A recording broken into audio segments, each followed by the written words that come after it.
The Vancouver Canucks have officially signed head coach Travis Green to an extension. We have several updates on injuries, including the horrific injury to captain John Tavares of the Maple Leafs last night, and we also have some signings to discuss as well. We'll jump into the latest news coming up next. So welcome back to another video here at Top Shelf Hockey. Now, as I mentioned, we have a variety of things to talk about here today. First up, I just want to throw out some information on some quick signings here. First up, the Ottawa Senators announced yesterday that they've come to terms with Clark Bishop on a new one-year contract. It's a two-way deal, so obviously he gets paid a lower amount if he goes to the American Hockey League to play. Bishop was a player that they acquired early in the season from the Hurricanes, and he fit in quite nicely. I mean, there was times when many thought he could be a longer-term fit for the number 4 center position, and that very well could, be a situation he finds himself in next year. I don't really think he's more than a fourth liner, but he's a player who, I tell you, he gives a lot of effort, plays really hard, can certainly play a defensive style of game as well, and obviously somebody who can be relied upon, fit in nicely. He's still only in his mid-20s. He's was going to possibly be a Group 6 pending UFA because he was, or would have been an RFA when he had enough games played, but he didn't, so would have been unrestricted had they not signed him. But he could be somebody who's kind of like a bubble player, could be a fourth liner, could be the extra guy on the roster as a healthy scratch, could find himself in the minors, but he's certainly worth keeping around. Was a nice find by the Sens. So we'll see how things go for Bishop next year with Ottawa. And the Red Wings have signed a couple of their key prospects here as well. They've signed a 2018 second rounder Jonathan Berggren from Sweden. Berggren's a center and a winger, so hard to say exactly where he'll suit up in the NHL, what position. Likely start on the wing would be my guess. 20 years old now, been playing in Sweden the past few years, putting up some really solid looking numbers. Looks like he's really developed quite nicely in that league, so he'll make the jump to North America and see where he can fit in with the Red Wing system. But I would think, given where everything's at, we should hopefully see an infusion of more youth in the Red Wings lineup here next year. And they've also made another signing from their 2020 NHL draft class, signing left shot defenseman Emil Viro, who was taken in this past year's third round. The Finnish left shot D as well, could continue to play in Europe, may come to North America. I'm not quite sure on what the plans are for him here as of yet, but he gets his entry-level contracts and officially signed and part of the organization. Now, as I mentioned, we also have some injury updates, which we'll get into here momentarily. We got a few around the league. We saw some key injuries last night. We have some key guys returning tonight. We'll start with the positive news, which is the Winnipeg Jets are going to get a little bit of an infusion of the talent tonight. Pierre-Luc Dubois is definitely going to play. Of course, he, along with Nick Ehlers, both missed the game 1 against the Oilers. But Dubois, we know for sure, is in. I'm not 100% on Ehlers right now, but both Dubois and Ehlers were at practice today, and they were both wearing a regular jersey. They were not in the no contact jerseys this morning, so that should indicate that he could play or maybe be a game time decision. Getting Dubois back alone will be great. If they can get Dubois and Ehlers, it'd be absolutely huge. Obviously, the Jets were able to win game 1, and they were able to kind of neutralize McDavid and Draisaitl. It's going to be a daunting task though to do it, to pull out at least 4 victories here. So to get those guys back would be a big help, and we'll see where things go. But some good positive news on the Jets injury front. And we saw a couple of bad injuries last night. We'll start with a little bit lesser of the two, which was Marcus Johansson of the Minnesota Wild, who crashed pretty hard into the net. And it's been reported by head coach Dean Evason today that he indeed did break his arm. So he's actually going to be out likely for the rest of the playoffs. So I would imagine with a broken arm, Johansson's likely done. I mean, if the Wild were to be able to go deep, I don't know if they could, maybe if he could make a return or not. It really depends on the recovery, but at this point, I would suspect likely not. So that's a fairly big blow for the Wild, who are now down in the series of Vegas. Of course, the Wild, that was quite an interesting game last night. They were up a couple of goals, and then they had one that was disallowed and overturned on an offside challenge, and that really changed the tides here. That break really got Vegas settled down, and then their offense was finally able to get going, and they took over and starting off with Mark Stone and got things rolling, and they were able to pull off a huge victory and take a 2-1 series lead. Of course, they're without Max Pacioretty as well, so I'm not sure if he'll be able to make a return sometime soon, but clearly Vegas is having a tough time with Minnesota, but pulled out a big victory. We really shouldn't be surprised on Minnesota giving them a hard go, though. They've done it to them all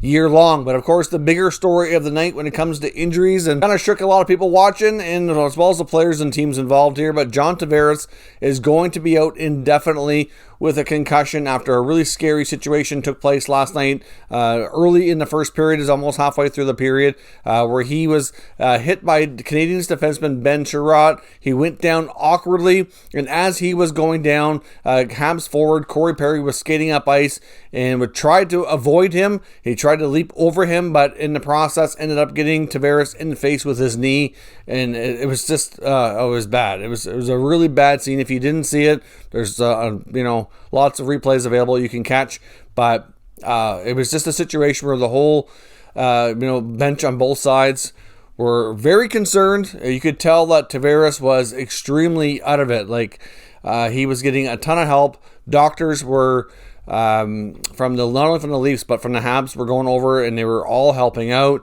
You could tell Corey Perry that it was definitely an accident. I know there was some out there kind of, chirping at Perry being intentional. I understand as well that Perry doesn't have a great reputation. Like, he's been known as a dirty guy in the past, but I really don't think there's any way at all we can say there was any intent here. He clearly tried to jump over him. For those who don't know, Perry and Tavares are actually pretty good friends as well.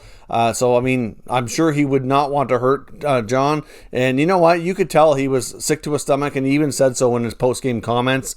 He went over and kind of gave Tavares a pat on the leg as well as he was being stretchered off the ice. So you could tell he felt really bad and was sick to his stomach over what had happened, and the Leafs were obviously very concerned. Jason Spezza was on the ice down by Tavares' side, kept talking to him and trying to help him remain calm. And we did get confirmation that Tavares was later brought to hospital, and then of course this morning he was released, and he's now home resting, getting treatment from team doctors at home. So he's battling concussion symptoms. It's really not clear on what kind of timelines we're looking at. As we know, with concussions, they're very difficult and almost impossible to predict. And I don't, really know how bad this one is, but it looked bad on the ice. Like he was completely out of it, is what you could tell. It was one of the scariest, injury situations we've seen in a while. And it's just one of those things, like it really shook the mood. And of course, right afterwards, there was a fight with Nick Foligno telling Corey Perry that he had to answer the bell. You could see Foligno talking to Perry before they ever dropped the puck. Shea Weber was coming over. The Habs really didn't think that Perry should have to fight over this, where it was clearly a freak accident, but Foligno thought that they needed to kind of settle it and squash it.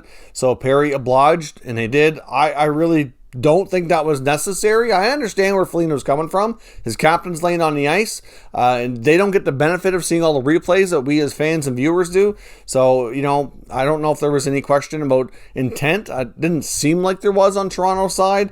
But it just, to me as a fan, when something is either a clean hit or an accident that's clearly an accident like that, I just don't understand why players have to answer the bell. And I heard people commenting on Twitter saying, "Oh, it's the code." Like, no, it's not. The code is when you're sticking up for a teammate, when somebody hurt them because they were reckless or because they were intentional or something to that effect. Not when it was a nice, clean, regular hit that falls within the rules, or because of something that happened clearly as a freak accident. I don't fault Nick Foligno. I understand where he's coming from. He's trying to settle his team down. He's trying to get them focused on the game. He wants them to feel like there was, a little bit of justice for his captain and for John Tavares.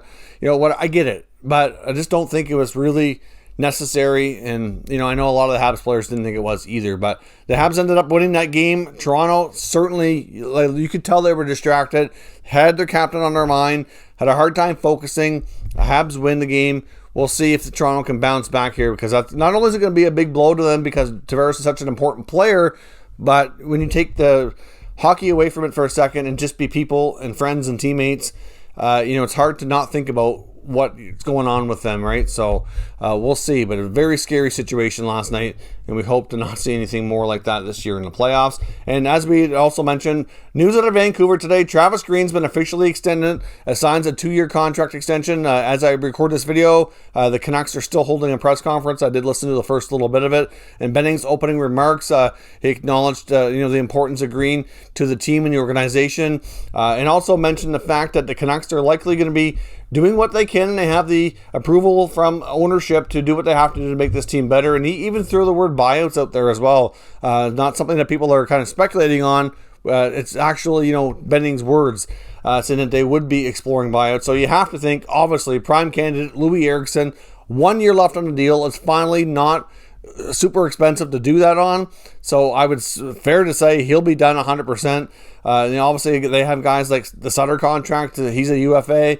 Obviously a guy like Jimmy Vesey's UFA, he's likely not coming back.